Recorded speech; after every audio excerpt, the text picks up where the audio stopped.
Welcome to EncycloHub. Here we are discussing MA Psychology. Questions. Before starting this, I want to share something. We provide all type of question solution in PDF and handwritten. Also, if you need answers of any type of subject or course, you can contact us on our WhatsApp number 900-936-8238. Now question. Answer the following questions in 1,000 words each.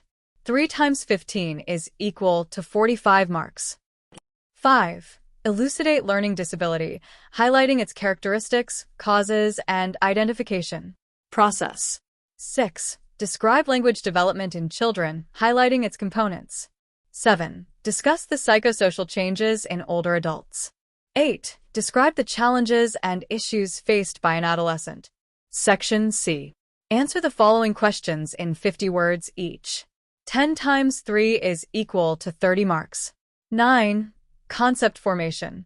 10. Educational approach for hearing-impaired children. 11. Characteristics of infancy stage.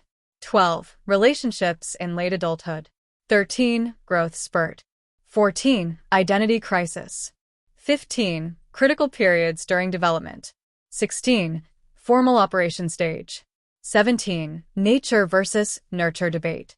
18. Longitudinal method. Thanks for watching.